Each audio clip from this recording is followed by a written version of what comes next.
आतंक के बारूद ने फिर से कश्मीर को थर्रा कर रख दिया है।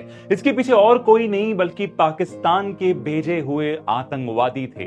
घटना इतनी ज्यादा गंभीर है कि 25 से ज्यादा हमारे नागरिक मारे गए हैं। कोई और नहीं, कोई सुरक्षा बल नहीं, ये निहत्थे लोगों की हत्या करी गई है एक सुनियोजित साजिश के तहत।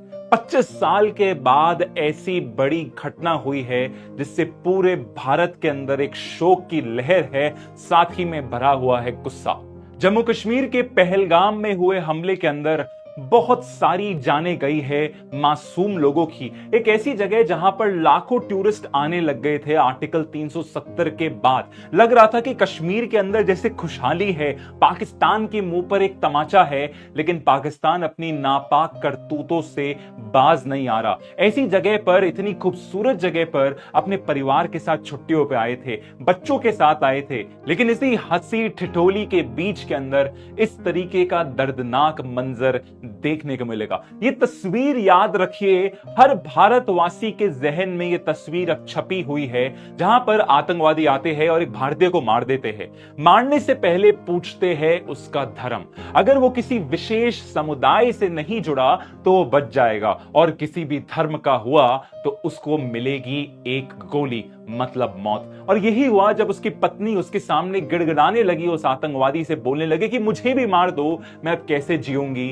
तो उस क्रूर आतंकवादी के मंसूबे उसने छुपाए नहीं, दुनिया के सामने कहे कि तुम्हें नहीं मारेंगे, जाओ मोदी को बता दो। ये संदेश था कि पाकिस्तान खुले आम पर चेतावनी दे रहा है भारत और भारत की सुरक्षा एजेंसीज को। भारत के प्रधानमंत्री को ललकारने का हिम्मत कहां से आई पाकिस्तान के अंदर, ये बहुत बड़ी चिंता की बात है। और देखते ही देखते इस स्वर्ग की घाटी के अंदर जो लोग आए थे, उनके आंखों से निकल रहे थे बस आंसू, अपनों को खोने का डर था। इस तरीके की तस्वीरें पूरे देश को अभी मायूस कर रखी है। और यह मामला ऐसे समय पर हुआ जब प्रधानमंत्री एक ऐतिहासिक यात्रा में थे सऊदी अरब के अंदर, जब सऊदी अरब खुद कट्टरवाद इस्लाम को पीछे छोड़ते हुए उदारवाद इस्लाम की तरफ बढ़ रहा है, जहां आतंकवाद को सपोर्ट तो दूर करने की बात, वो तो उसे पूरी तरीके से हराने और मिटाने में लगा है। भारत का एक बहुत जरूरी रणनीतिक साझेदार बन गया है।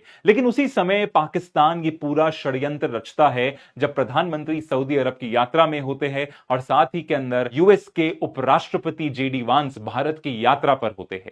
संदेश था कि हम इस इशू को कितना ज्यादा इंटरनेशनलाइज कर सकते हैं। तुम्हारे यानी भारत के कहने से नहीं होगा कि कश्मीर में शांति आएगी, हम डिसाइड करेंगे कि शांति कब आएगी, हमारे टर्म्स पे चिंता की बात है। और बीच के अंदर ही प्रधानमंत्री मोदी को वो विजिट वापस छोड़कर आना पड़ता है। विजिट छोड़कर आते ही प्रधानमंत्री एक हाई लेवल बैठक लेते हैं अपने सबसे ज्यादा इंपॉर्टेंट सिपे सलाहकारों से कि आगे के कदम क्या लिए जाएंगे। ये गंभीर चेहरे सभी की तरफ इशारा कर रहे हैं कि कितना बड़ा भारत का नुकसान हुआ है।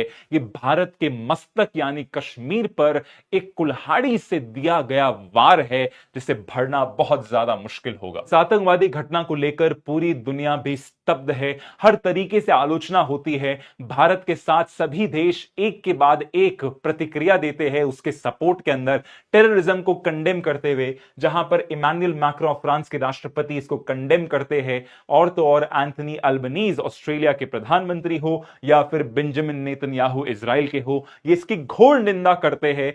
इसी के अलावा राष्ट्रपति पुतिन एक पहले राष्ट्राध्यक्षों में से होते हैं जो इसके खिलाफ आलोचना करते हैं। वो सिर्फ शांति की बात नहीं करते, वो कहते हैं कि जितने भी लोग हैं इसके पीछे, उनको पनिशमेंट मिलना चाहिए। मतलब पूरी तरीके से रूस ने भारत का साथ दिया है पाकिस्तान के खिलाफ, ये बहुत जरूरी है। और तो और एक ऐतिहासिक कॉल होती है जहां पर प्रधानमंत्री को फोन आता है डोनाल्ड ट्रंप का, जो कि ये जो अटैक हुआ है हम इसकी घोर निंदा करते हैं। साथ ही के अंदर टॉक्स के अंदर सूत्रों के हवाले यह भी खबर मिली है कि राष्ट्रपति ट्रंप ने पूरा आश्वासन दिया है कि आप जो करना चाहेंगे, भारत अगर रिटेलिएट करता है तो हम आपका समर्थन देंगे। 2019 पुलवामा की घटना को याद रखिए, जब हमारे इतने सारे जवान शहीद हुए थे, उसके बाद जब हमने पाकिस्तान के बालाकोट पर हमला करे थे, उसके पीछे बहुत जरूरी था कि हमें यूएस का ही समर्थन था।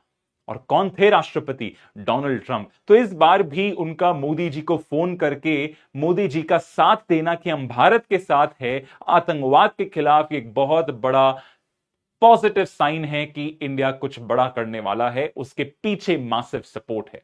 लेकिन यहां पर एक गंभीर सवाल भी उठता है। 2000 से ज्यादा पर्यटक कश्मीर की वादी के अंदर एक ही जगह पर इकट्ठा है, आसपास एक भी सुरक्षा कर्मी का नहीं होना एक बहुत बड़ी सुरक्षा विफलता है। इसके लिए बहुत सारा आपको डिटेल स्टडी करना पड़ेगा कि इतने ज्यादा सेंसिटिव एरिया के अंदर किस तरीके से आतंकवादी घुस जाते हैं और वो पूरे के पूरे लोगों को, सिविलियंस को, निर्दोष लोगों की निर्मम हत्या करके भाग जाते हैं। लेकिन कोई उनको पहचान क्यों नहीं पाया? पहचान कैसे पाते? आर्मी की यूनिफॉर्म के अंदर ही आए थे। जी हां, भारतीय सेना की यूनिफॉर्म के अंदर आए थे, चेहरे अपने ढक रखे थे, तो लोगों ने कहा ये तो हमारे भारतीय जवान ही थे। लेकिन उन जवान नहीं थे, वो थे पाकिस्तान के वो क्रूर आतंकी। पूछा कि धर्म कौन सा है और धर्म के अनुसार वहीं पर गोली मार दी गई। इतना ही नहीं कि इस बात को लेकर इतने ज्यादा सदमे में वो लोग आज तक है कि एक महिला,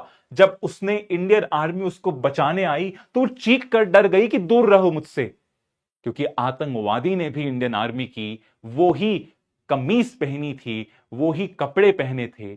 इतना ही नहीं, इसके पीछे एक बहुत बड़ी डीप प्लानिंग थी।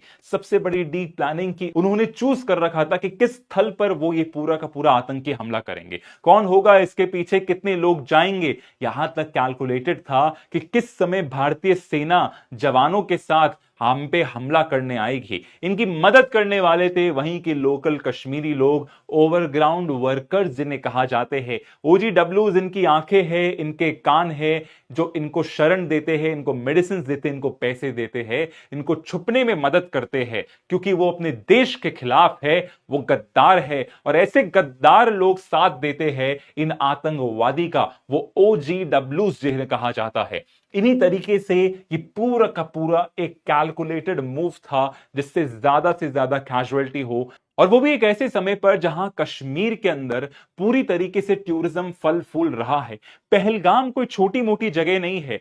खूबसूरत तो कश्मीर की कई घाटियां है, कई वादियां है। खास बात यह बताती है ये स्टैटिस्टिक्स कि 25 लाख में से 22 लाख पर्यटक जितने भी वहां पर कश्मीर में टूरिज्म बूम कर रहा है, 25 में से 22 लाख कहां गए थे? पहलगाम गए थे। तो उन्हें यह चीज अच्छी तरीके से पता थी, एक ऐसी जगह जाएंगे जहां हम सबसे बड़ा नरसंहार, सबसे बड़ा टेररिस्ट अटैक कर पाएंगे, जिससे फिर से इंडिया की रूह कांप जाएगी।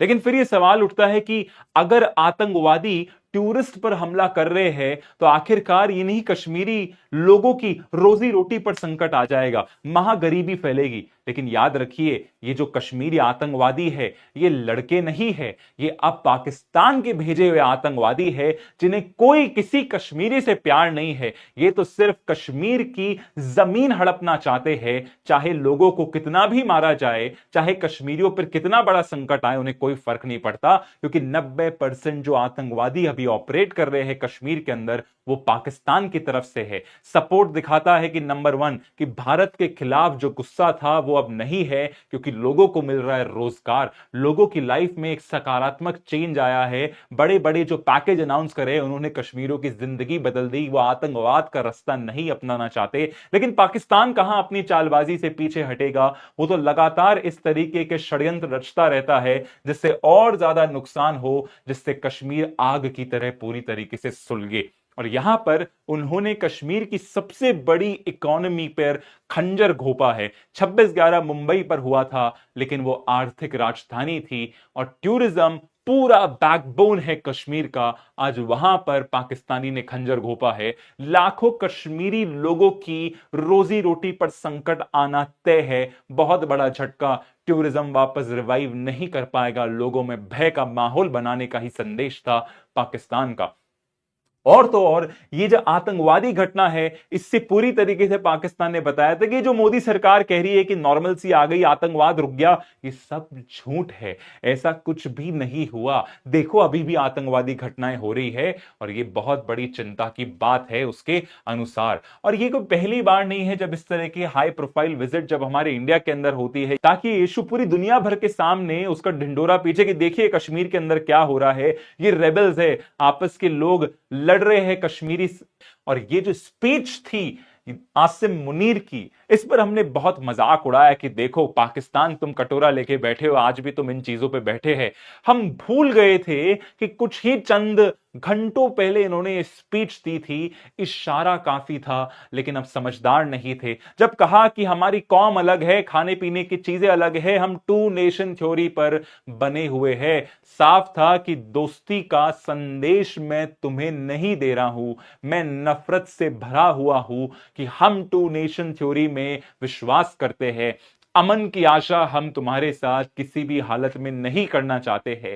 लेकिन किसी ने इनके इंटेंशन को भापा ही नहीं, और कुछ ही दिन बाद इनका जब ये बयान आता है और तब होता है इतना बड़ा नरसंहार, तो ये दिखाता है कि कितने बड़ी चिंता की बात है पूरी सरकार के लिए। बिकॉज यहां भारत की पूरी साख दांव पर लग गई है कि जब बालाकोट करा, जब उरी सर्जिकल स्ट्राइक करी, जब वापस पलटवार करना भी शुरू कर दिया, तो क्या पाकिस्तान पीछे हट गया? इस आतंकी घटना के बाद तो जवाब नहीं है। तो मतलब पाकिस्तान के लिए अब जरूरत है एक फाइनल सल्यूशन ढूंढने की।